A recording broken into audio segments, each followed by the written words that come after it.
everyone. Welcome to Thursday's edition of Chapter Book Sneak Peeks for kids, middle school age chapter books that we're going to read one or two chapters out of to give you an idea of what the book might be about and hopefully introduce you to something new. So for tonight's book, I chose The Rise and Fall of Derek Cowell, and this one is written by Valerie Sherrard, and it's published by DCB, which is an imprint of Cormorant Books. And this is another Canadian authored book that I chose for tonight. And I'll read you the little bit on the back. It's quite short, but it's interesting.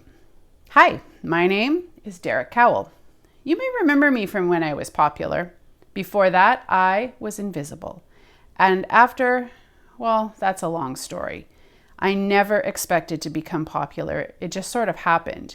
An accidental photobomb, a chance encounter with a real live celebrity, and suddenly I was somebody. These things never last though, unless you help them along. And that's where I ran into trouble. So let's give it a go. We'll read the first chapter and get introduced to Derek. Nothing ever happens in a small town. No, that's not quite true. What I should have said is nothing new ever happens in a small town. Repetition is the relentless norm, and that leaves you completely unprepared for change, if it ever comes. Here in Breville, population of 4,300 according to the sign, life was so boring that some of my more memorable moments were actually non-happenings, like last summer when the family headed out on vacation and left me behind. Yes, you heard that right. And sure, they only got a couple of blocks before my parents realized I wasn't in the van. They came back, but that is not the point. My sisters were all there, buckled in, safe and sound. You'd think the fact that the family's only male offspring was missing would have stood out, but that somehow escaped everyone's attention. Mom gave me a weird excuse about the picnic cooler being in my spot, because who doesn't mistake a big hunk of orange plastic for one of their kids every now and then? In an effort to salvage a scrap of dignity, I developed a theory. I decided I possessed secret powers of invisibility. Under different circumstances, I'd have been all for that. Cool superhero invisibility, for example, that would have been excellent. Zipping around, performing sneaky feats to put villains in their place, and maybe doing a little eavesdropping. But my brand of transparency was nothing like that. It was as if people actually did not see me, as though I somehow failed to register in the realm of human detection. Sounds like an exaggeration, I know, but I could tell you a dozen stories to back it up. Like the day in science lab when a classmate asked if I knew whether or not Derek Cowell was there. Hello, I'm Derek Cowell. Or the time we were on a field trip and I had to make a quick dash to the bathroom just before the bus was leaving to go back to the school. Theoretically, there was no danger it would leave without me. We had a buddy system and a checklist. Except somehow my name got missed when they were going down the list, and my buddy never said a word. Asked about it later, he said he plain forgot who his buddy was. No one else forgot their buddies that day, and if it hadn't been for a delay at the stop sign on the corner, I might still be there, staring forlornly at the spot where the bus used to be. As it was, I barely got to it and pounded on the door before it pulled away. You see what I mean? I'm Derek, the see-through teen. For the most part, I didn't mind being overlooked. Now and then, usually when I did something moronic, it could even be a plus. Either way, I was used to it. After all, it's been this way for as long as I can remember. Or I should say it was that way, until a freak occurrence changed everything. I'll get to that in a minute. At home, a big factor was the amount of attention that's left to dribble down when a guy lives in a house full of girls. I have 3 sisters. If that doesn't horrify you, then you don't have 3 sisters. Or you're a girl yourself and your only reason for reading this story is that you heard about the embarrassing parts.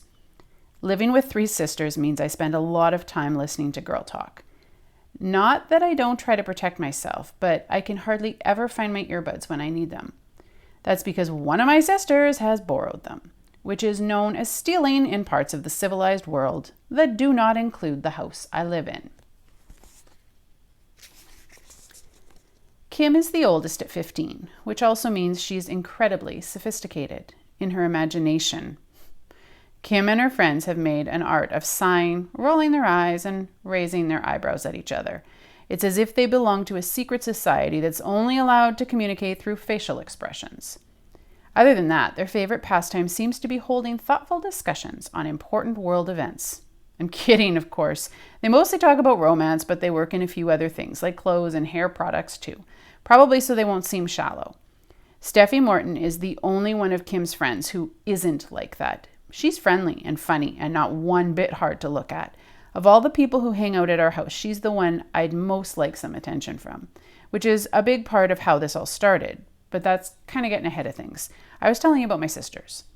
Next in line is Paige, who lives and breathes drama. We're both 13 at the moment, but I'm older by 10 months. There's nothing that can't be turned into a matter of life and death. If Paige is in the room, as a result, her vocabulary has shrunk to the point that it includes a mere 4 adjectives. They are worst, best, worst, best. Okay, that's actually only 2 at different decibels, but I didn't want her to sound like a dunce. Paige claims to have a boyfriend. Mom says that's not happening at her age. According to Paige, that makes her the worst mother ever. The guy goes by Junior, but I never know if that's a real name or not. He's about as interesting as a blank page. So unless my sister is attracted to dull, I'd say she's trying to get Mom going.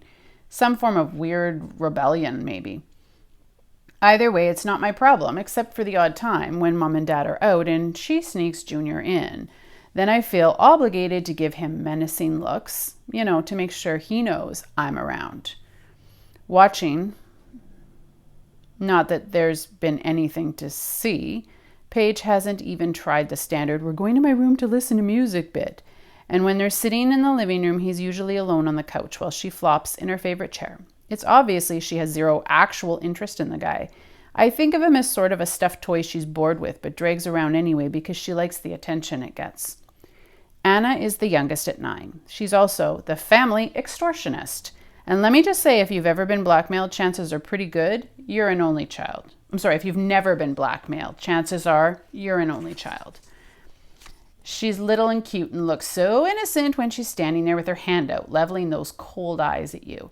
It makes the chill traveling down your spine seem a bit surreal, but that kid is merciless. Pleading with Anna gets you nowhere. You can tell her any sob story you like. It won't do you any bit of good. Once you're cornered, you're as good as finished. I've learned not to bother wasting my breath. I just fork over the cash and watch her pocket it on her way out the door. I always know exactly where she's going with her ill-gotten gains. Anna's like some kind of animal shelter Robin Hood. Every cent she gets her hands on goes to help feed the cats and dogs and whatever else they house in that place. Half of them would probably have starved to death long ago if it wasn't for me. Not that she's all bad. Anna fluctuates from being the worst of the lot to the only one with any redeeming qualities. She reminds me of a poem Mom used to recite about a little girl who was either very, very good or horrid. Given that she lives to blackmail, I'm positive Anna would pick horrid. The good thing, if there can be anything good about being shaken down, is that Anna is too young to ask for much. She also never tries to double dip, and she keeps her mouth shut once you've bought her silence. Fortunately, there's another non-criminal side to Anna. That side would save you the last cookie even if she wanted it herself, or cover you with a blanket if you fell asleep on the couch. She's a living, breathing contradiction, my youngest sister. The same girl who can take your last dollar with a heart of frozen stone will also sob her head off over a bird with a broken wing. You'll get to know more about all of us soon, but first, I need to go back to a day in April and the moment small town life went from boring to bizarre. There's a link in the Facebook post to the catalog so that you can place a hold on The Rise and Fall of Derek Cowell by Valerie Sherrard.